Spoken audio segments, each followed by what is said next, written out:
Good day everyone! Ang tatalakayin natin ngayon ay the Tourism and Hospitality Network in Supply Components. At ito naman ang ating tatalakayin. A. Tourism and Hospitality Components. B. Tourism and Hospitality Supply Components. C. Natural Resources. D. Infrastructure. E. Hospitality Resources. F. Hospitality Training. G. Superstructure. Ayan, ito naman ang introduction. Tourism and hospitality components are classified into 5 main categories. The travel industry is a tourism and hospitality network encompassing the public and private sectors. Businesses and organizations can be considered components of the traveler industry and categories as a direct providers, support, services, and tourism developmental organization. Thus, the decision of the government, agencies, and planners affect all aspects of the tourism and hospitality network. Ayan, ito na nga po ang una. Tourism and hospitality components.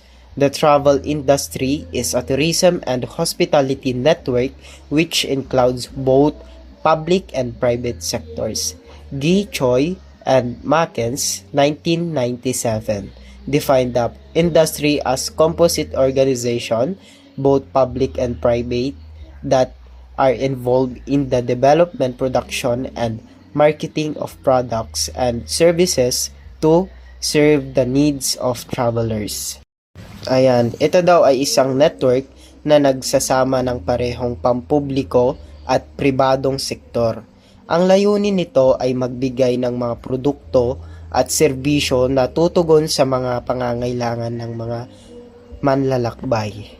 Ayan, ito naman ang the direct and indirect components of the tourism network. Category 1, travel agency, hotel, retail shops, restaurant, airline, ground transportation. Category 2, contract food services, contract laundry, food supplier, tour organizer, travel publication. Category 3, planners, government agencies, financial institution, real estate developers, educational and vocational training institution. Ayan, ang turismo daw ay may direktang mga tagapagbigay tulad ng mga hotel at airline, mga serbisyong sumusuporta tulad ng mga supplier ng mga pagkain. Mayroon ding mga hindi direktang tagapagbigay tulad ng mga organisasyon sa pagpapaunlad ng turismo na nakakaapekto sa karanasan ng mga manlalakbay. The first category, direct providers, includes businesses that are associated with travel, such as airlines, hotels, restaurants, ground transportation, travel agencies, and retail shop. These businesses provide services, activities, and products that are consumed directly by travelers. They represent the sectors of the industry that are visible to the travelers. The second category, support providers, lends to support to direct providers. It includes specialized services such as tour organizers, travel and trade publication, hotel management firms, and travel research firms. Provides goods and services for both the traveler and for organizations that sell goods and services directly but not exclusively for tourists.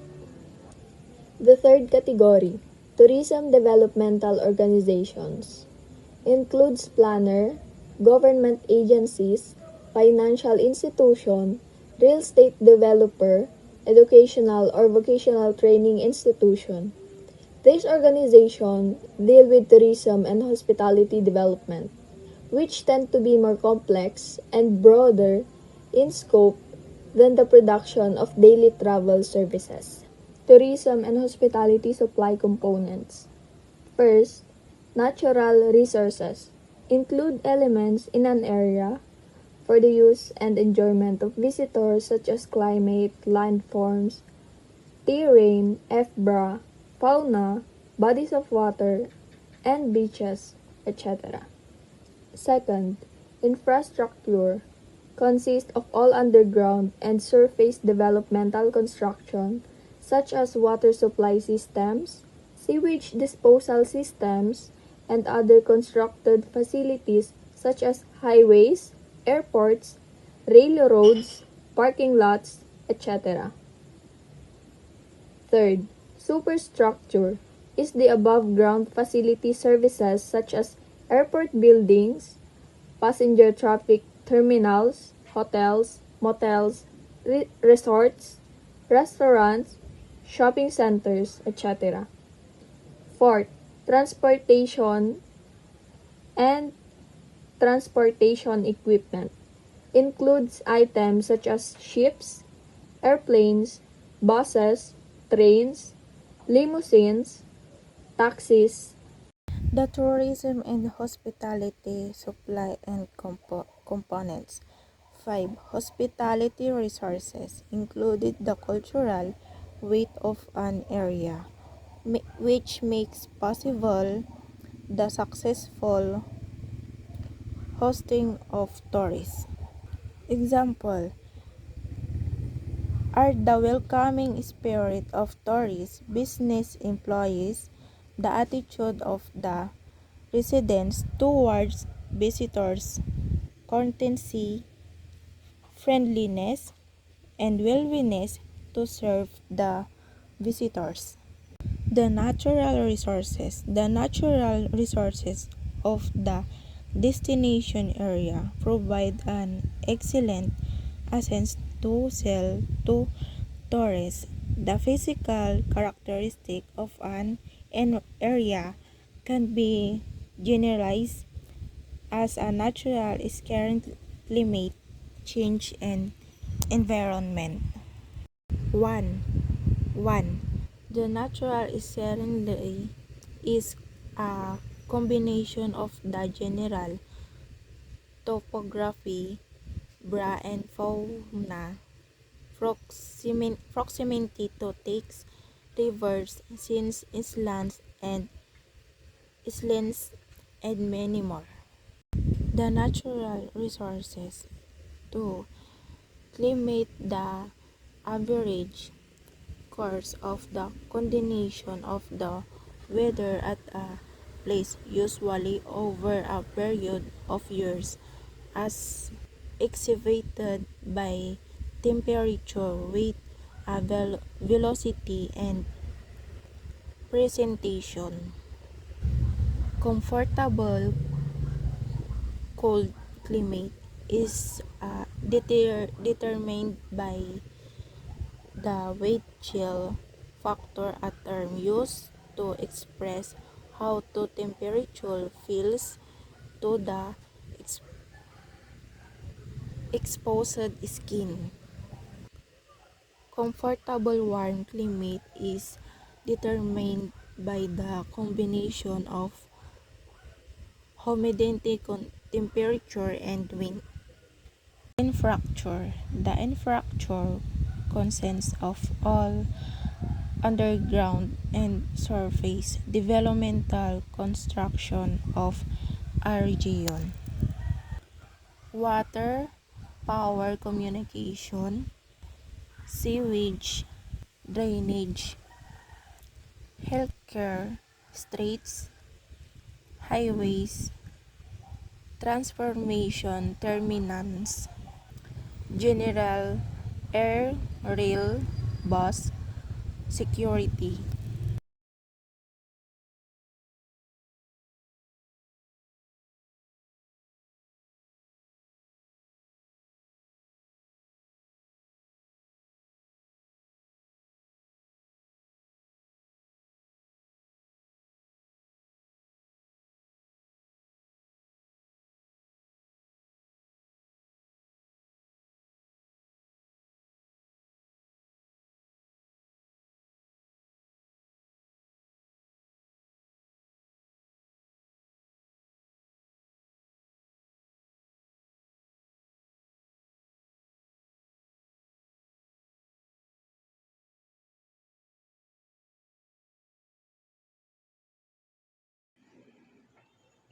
Ayan. So ngayon, talakayin naman natin ang hospitality resources. So, hospitality resources refers to the general feeling of being welcome by the visitor while visiting a destination area. So, dito daw sa hospitality resources, it is refers to the feeling na welcome si visitor when they visit a place. Hospitality training aims to motivate service providers to be hospitable in dealing with tourists. So, dito daw, hospitality training, it helps service providers to be more friendly and nice to tourists. So we have three aspects of attitudes. We have attitude toward self, attitude toward others, and lastly, attitude toward the tourism and hospitality industry. So if we say attitude toward self, dapat daw may you have confidence and self-respect. Yun lang yon. And pangalawa, the attitude toward others. Dito daw, it's simply, it is, which is you have to be kind and respectful to guests. And lastly, attitude toward the tourism and hospitality industry. Dito naman, you have to love your job and also do your best. So, tungo naman tayo sa transportation. Transportation is of paramount importance in developing tourism and hospitality. So, dito daw, it is super important for tourism and hospitality. And we have three kinds of transportation. We have land travel, air travel, and lastly, sea travel. Sa land travel, it is includes taxi, bus, and rail services para easy travel. Dito naman sa air travel, porter service is important at air terminals. The porter's helpful behavior and attitude are essential, and their training and supervision should be adequate. So dito daw sa air travel, it is important. Importante ang porter service sa airports.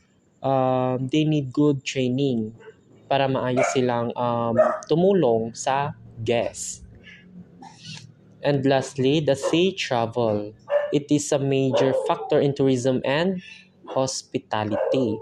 Cruise ships have developed into floating resorts or flotels. So, dito daw sa sea travel, malaking part ito ng tourism. Sa cruise ships, now look like floating hotels. And lastly, the accommodations. So, dito daw sa accommodation, the demand for accommodations varies according to the price the guest is willing to pay, the services required, and similar considerations. So, dito daw sa accommodations, iba-iba ang kailangan ng guest. Depende sa budget at services na gusto nila. Categories of tourist accommodations. Number 1, hotels, condominium, motels, inns, apartments, paradors, pension, bed and breakfast accommodation, hostel, campground, health spot, private homes. Hotel classification. There are different ways of classification hotels. Number 1, location. Number 2, type of guest.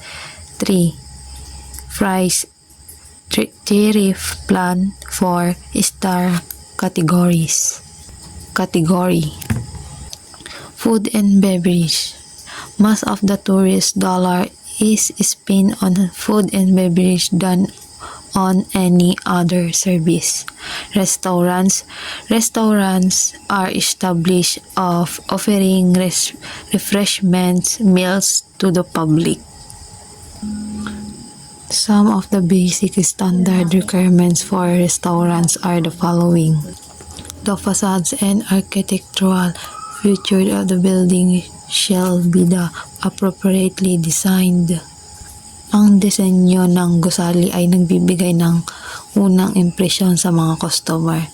Dapat ito ay malinis, kaakit-akit at nagpapakita ng kalidad ng restaurant. The dining room shall be adequate in size with sufficient and well-maintained furnitures. Ang kainan ay dapat na komportable at hindi masikip para sa mga customer. Dapat may sapat na espasyo para sa paglalakad at pag-upo. Ang mga kagamitan ay dapat na maayos at malinis. There shall be a contain of good quality and presentation service with distinction. Ang pagkain ay dapat na masarap at mahusay na inihanda. Dapat din itong maayos na ihahain at maganda ang presentasyon. An adequate number of well-trained, experienced, efficient, and courteous staff shall be employed. Ang mga tauhan ay dapat na mabait, maasikaso at mahusay sa kanilang trabaho. Dapat silang magbigay ng magandang serbisyo sa mga customer.